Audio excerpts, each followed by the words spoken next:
Halo cuy, selamat datang di channel Anti Meta. Di video kali ini gue akan sharing ke kalian 10 rekomendasi manhwa terbaik yang sudah pernah saya baca dan wajib kalian baca setidaknya satu kali seumur hidup. Nah, untuk listnya kali ini gue bakal share manhwa dengan karakter utama yang overpower seperti biasanya. Penasaran apa aja komik atau manhwanya? Nah, sebelum lanjut ke listnya seperti biasa, buat kalian yang baru gabung di channel ini jangan lupa like, komen, dan subscribe agar tidak ketinggalan video-video menarik dari channel ini. Yuk, tanpa basa-basi lagi langsung saja masuk ke videonya.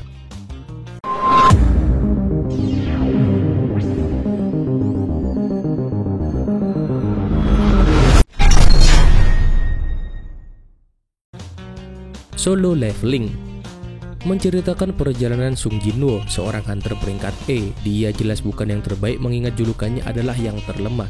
Tapi suatu hari dia ditinggalkan oleh kelompoknya dan akan mati di penjara bawah tanah.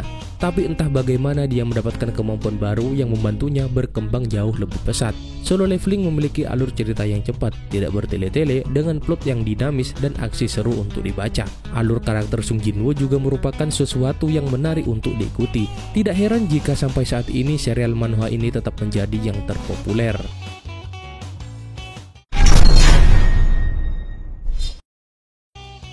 The Beginning After the End. The Beginning After the End mengikuti King Grey yang memiliki kekuatan dan kekayaan tak tertandingi di dunia. Suatu hari King Grey membuat kesalahan dan dibunuh. King Grey kemudian mendapatkan kesempatan untuk bereinkarnasi sebagai seorang anak bernama Arthur Lewin dari keluarga biasa Lewin. Dalam cerita ini kalian akan mengetahui bagaimana King Grey bereinkarnasi dan diberi kesempatan kedua untuk memperbaiki kesalahannya sambil mencari tahu perannya dalam kehidupan barunya.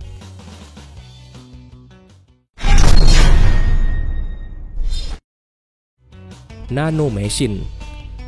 Manhwa ini mengikuti Chen Yuwon, seorang yatim piatu yang tumbuh di kultus iblis. Ia memperoleh nanoteknologi dari keturunannya dari masa depan.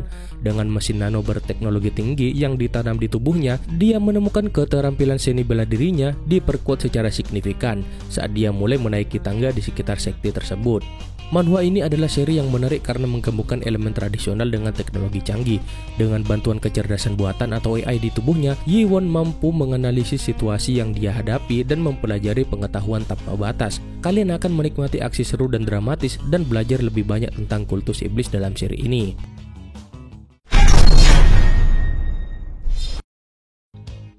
Chronicles of Heavenly Demon bercerita tentang Hyun Wook Seong yang mendapatkan kesempatan kedua untuk mewujudkan mimpinya menjadi seorang pejuang di demonic cult. Dia menggunakan kesempatan keduanya untuk mencari ilmu untuk membalas dendam. Dalam kehidupan sebelumnya, dia dan tuannya yang keduanya berada di sekte Master Tombak menjadi korban konspirasi seni bela diri. Mereka dituduh mempelajari ilmu hitam dan dibunuh oleh prajurit lain. Kalian mungkin ngerasa bahwa manhwa ini agak lambat, namun aksinya sangat bagus cuy.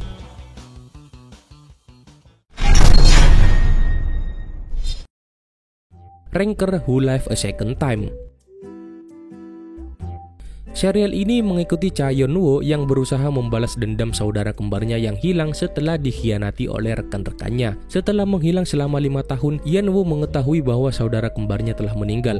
Ketika dia sedang membereskan barang-barang saudaranya, dia menemukan sebuah jam saku yang diberikan sebagai hadiah. Saat membuka arloji, dia mendengar suara kakaknya mengatakan kepadanya bahwa selama 5 tahun terakhir dia telah terdampar di dunia lain di mana dia dikhianati dan dibunuh. Setelah mengetahui kebenarannya, Yeon-woo menjadi marah dan bersumpah untuk membalas kematian saudara laki-lakinya dan memutuskan untuk memasuki Obelisk, menara Dewa Matahari, untuk mengetahui keberadaan saudara laki-lakinya. Di sana dia mulai mengembangkan keterampilannya dengan berburu monster seperti yang dikatakan jurnal saudaranya.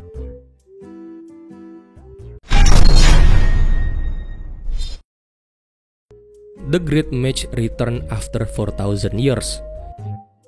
Manhwa ini mengikuti siswa terburuk di Akademi Westford, Frey Black, seorang anak laki-laki yang lelah dengan kehidupannya yang menyakitkan dan akhirnya memutuskan untuk mengakhiri hidupnya.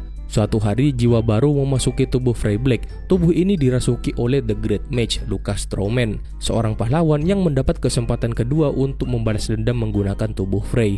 Cerita berkisar pada penyihir legendaris yang baru saja bereinkarnasi setelah dikurung selama 4.000 tahun mengambil alih tubuh Frey. Lucas bertekad untuk sekali lagi mencapai tingkat penguasaan tertinggi dan membalas dendam.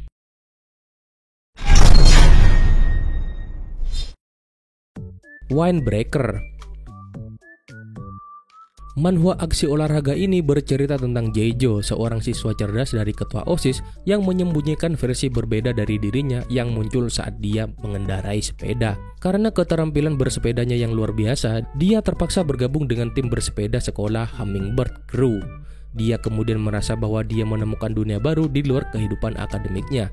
Windbreaker mengikuti perjalanan Jae-jo bersama krunya dalam memenangkan balapan sepeda amatir dan misteri di balik kematian pamannya. Manhwa ini merupakan drama jalanan yang berkisah tentang seorang remaja yang merindukan kebebasan.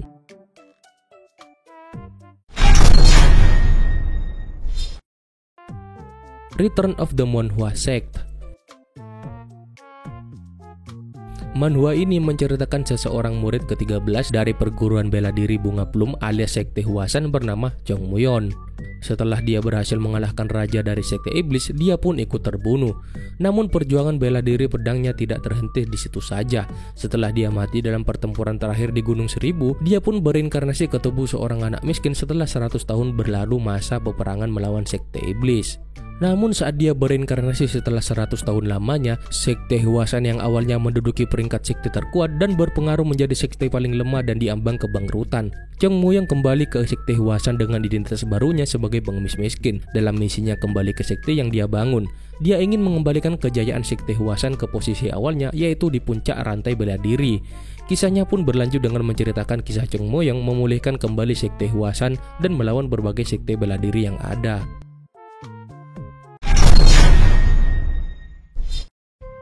Legend of the Northern Blade. Manhwa ini bercerita tentang Jin Woo-moon, penerus sekte Northern Heavenly yang bertahan hidup setelah kematian ayahnya dan kehancuran sektenya. Ia diam-diam berlatih ilmu misterius dan kemudian berpetualang untuk membalas dendam. Cerita yang ada di komik ini mungkin terhitung klasik, namun yang menarik, Jin Woo-won tidaklah berambisi membalas dendam dengan berapi-api.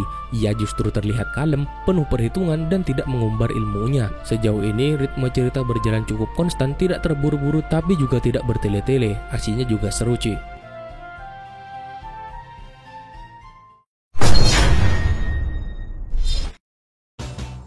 Mercenary Enrollment. Bercerita tentang Yu Ijin, mantan tentara bayaran yang kembali masuk sekolah.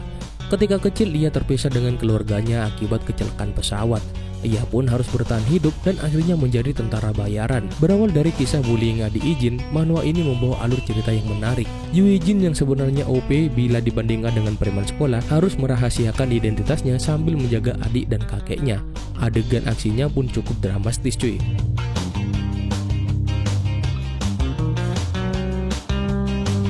Oke lah cuy, itulah tadi 10 manhwa terbaik yang wajib kalian baca setidaknya sekali seumur hidup. Jika ada dari kalian yang ngerasa ada manhwa yang belum saya bahas di video ini, kalian bisa komen di bawah. Mungkin videonya gue bakalan sampai di sini saja. Terima kasih udah nonton. Like video ini kalau kalian suka, dislike video ini jika kalian tidak suka. Terima kasih udah nonton. Ketemu lagi di video berikutnya.